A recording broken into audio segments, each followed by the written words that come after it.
Sears. I made the mistake one time referring to Winsome as a former Marine, and as she reminded, no, once a Marine, always a Marine.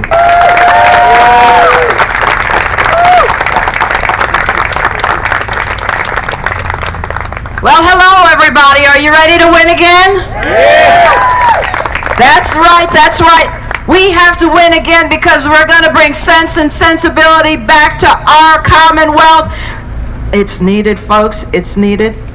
You see the kinds of laws that have been coming out, and I'm telling you, common sense has left the building. We're wondering, where did this stuff come from? Because you see, they're trying to make it seem that Virginia is worse than ever before. And I know that can't be true because my father came to this country August 1963, just 17 days before Martin Luther King Jr. gave his I Have a Dream speech. And I said to my father, why did you come then? It was a bad time for us. He came from Jamaica, majority black country. And he said, because this is where the jobs were, this is still where the opportunities were. Yeah. And he only came with $1.75. He was rich. $1.75.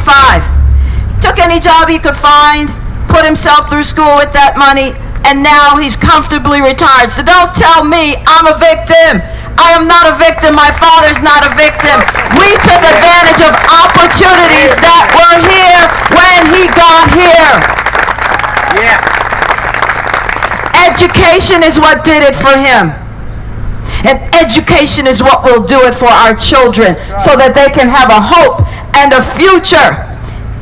And the only way we can do that, folks, is if we make change. It's time for a change in Richmond. Because you know what? I'm tired of people being offended. Amen. Everybody is offended because we used a word. We didn't know it meant something new. You know, it changed dictionary meaning. I mean, you don't know what to say. They'll cancel you. They'll cancel your business. You use your business. All this nonsense. Right. And for what? So that the liberals can continue to be in control. Well, we're not going to do that anymore because we're going to win again. Because here's the deal. We have to give our children hope in the future. And there's no hope in divisiveness. Because what they're trying to tell you is that we're all racist, and that's not true. Right. Every country has racism. Every country has problems because if there are people in the country has problems. Right. But I tell you what, there's so many people that are illegal in America and they're not going home because they know that this is still the greatest country no matter what. Yeah. You gotta go find them to remove them and they don't want to go home. So, it's time for a change. When it comes to our safety, you already heard that Jason say as the top cop, the enforcer of our laws, we are not going to defund our police, our state police, our Department of Corrections, our sheriffs. We need them. What are we going to do when they break into our houses? What are we going to do when we're being assaulted? Who are you going to call? Can't call the social worker. But that's what they want to do. The social worker is going to call the police first. Right. But here's the thing. When we are running away from the problem, the sheriffs and everybody else, they're running to the problem. That's true. Those are our heroes. We cannot defund them because if we don't have a safe neighborhood, safe community, our children will not be safe. We can't have hope in the future. So, it is time for a change. Jason Miyares will help us with that. And then when it comes to our economy, friends, you've seen what's happened. We didn't have to shut down the way that we did, the way that this liberal establishment did, because Florida was open all this time. Once as a leader, you assess what the threat is. You protect the vulnerable. And then you open back up. Yeah. And I'll tell you something else. California, which is the 5th largest economy in the world, not in America, in the world, shut down. And yet, Florida, which didn't shut down, has the same infection rate as California. Yeah. So we could have been open. People have lost their businesses in Virginia for nothing. Thank you. That's the sound of progress. That's the sound of freedom.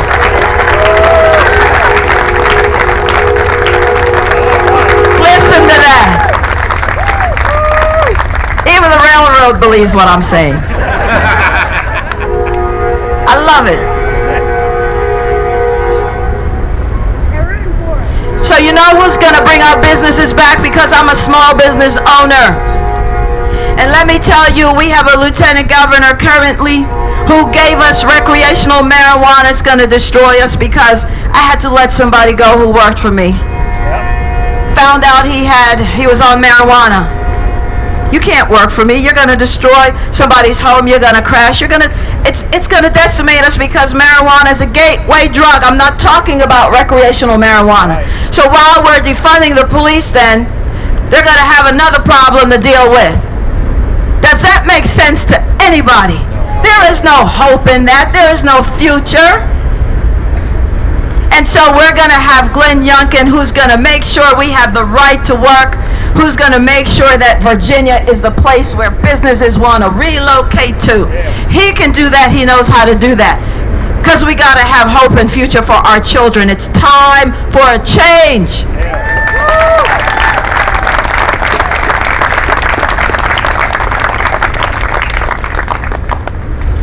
And while we're on hope and a future, if there is no educational excellence, there is no hope and future for our children and their grandchildren.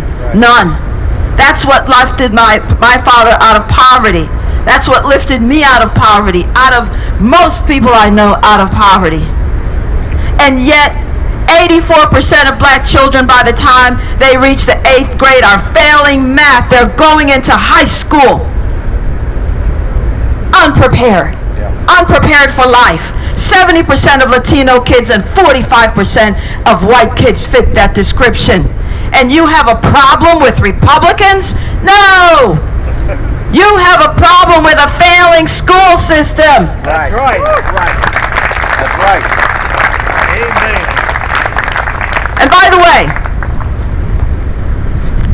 I want you to come with me and look at the Virginia that I see. Friends, it's one Virginia. Because we're going to represent the whole ticket. We're going to represent Republicans, Democrats, Libertarians, Reform Party, Green Party, Lyndon LaRouche, whatever you are. We are running to serve all of you. It's one Virginia. One Virginia. This divisiveness has to end. We've got to unify. And so I'm saying to you, if we do what we've always done, we're going to get what we've always got, and we're not going to lose anymore. We're going to win for Virginia because we must have change. We must have change. And speaking of change, I want to talk about my opponent for a minute. As you know, for 4 years, she said she would not take any money from state-regulated utilities. Well, folks, guess what? The last week of her election, she took $100,000 from a state-regulated utility. She broke her promise. She sold us out. She can be bought. She has a price, but you know who can't be bought? That would be me. And that would be this ticket. Because if you make a promise, you got to keep a promise. Yes. Because after all I have is my name, my good name. And so I say to you, it is again time for a change. Don't give up. Don't lose hope. We must have hope in order to have a future. It is not time to give in. That's right. Amen. We must win again for all of Virginia. We must keep our children, our neighborhoods, our families safe. We will have that in Jason Miyares. We must keep our businesses thriving and a place for businesses to want to relocate. And that we have in our governor, and that would be this man, Glenn Youngkin. We must have a thriving economy if we're going to succeed. And so I'm saying to you, there is hope. Don't give up. Again, don't give in. Get to the polls. Get your friends to the polls.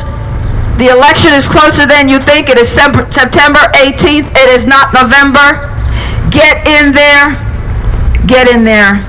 Get in there. Vote. Folks, thank you very much. God bless you.